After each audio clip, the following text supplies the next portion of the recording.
दोस्तों नमस्कार, स्वागत है आपका अपने इस कार्यक्रम में जिसमें हम सनातन धर्म से जुड़ी कथा और कहानियाँ लेकर आते हैं। हम बात कर रहे हैं 12 ज्योतिर्लिंगों की श्रृंखला से जुड़ी कथाओं के बारे में और आज के श्रृंखला में हम बात करेंगे कृष्णेश्वर ज्योतिर्लिंग से जुड़ी कथा के बारे में।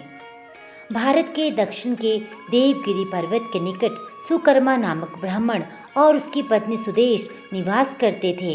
दोनों ही भगवान शिव के परम भक्त थे, परंतु इनके कोई संतान न थी। इस कारण ये बहुत दुखी रहते थे, जिस कारण उसकी पत्नी उन्हें दूसरी शादी करने का आग्रह करती थी।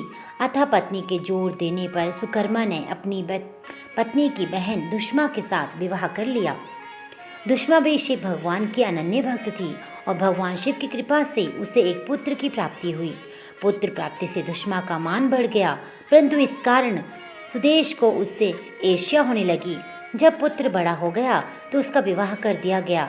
ये सब देखकर सुदेश के मन में और भी अधिक ईर्ष्या पैदा हो गई, जिसके कारण उसने पुत्र का अनिष्ट करने की ठान ली।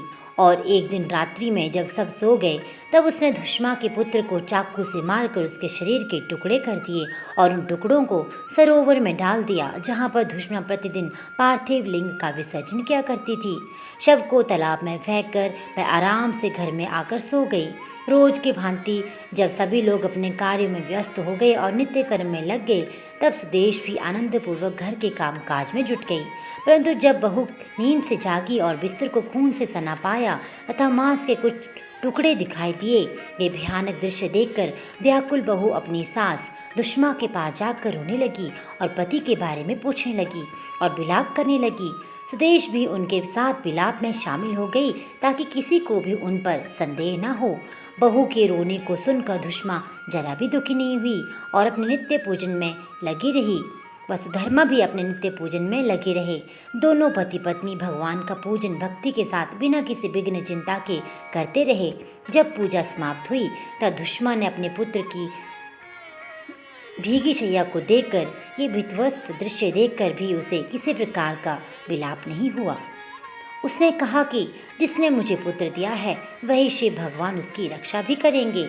वह तो स्वयं कालों के भी काल है, सत्पुरुषों के आश्रय हैं और वही हमारे संरक्षक है, अतः चिंता करने से कुछ न होगा। इस प्रकार के विचार कर उसने शिव भगवान को याद किया, धैर्य धारण कर शोक से मुक्त हो गई और प्रतिदिन की तरह शिव मंत्र ओम नमः शिवाय का उच्चारण करती रही तथा पार्थिव लिंगों को लेकर सरोवर के तट पर गई।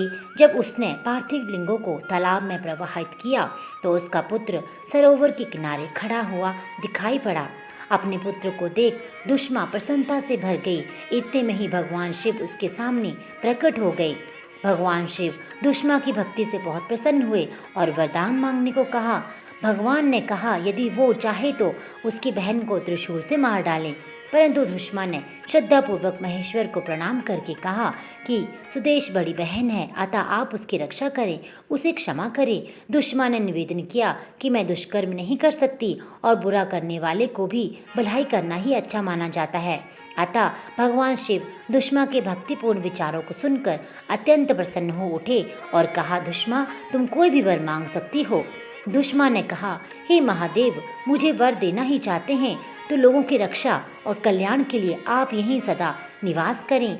दुष्मा की प्रार्थना से प्रसन्न होकर महेश्वर शिव जी ने उस स्थान पर सदैव वास करने का वरदान तथा तालाब के समीप ज्योतिर्लिंग के रूप में वहां पर वास करने और दुष्मेश्वर के नाम पर प्रसिद्ध होने का उसे आश्वासन दिया। उस तालाब का नाम भी जब तब से शिवालय हो गया। तो ये थी दुष्मेश्वर ज्योतिर्लिंग से जुड़ी कथा। दोस्तों, ऐसी ही अन्य कथाएं, कहानियाँ सनातन धर्म से जुड़ी सुनने के लिए इस चैनल के साथ बने रहिए।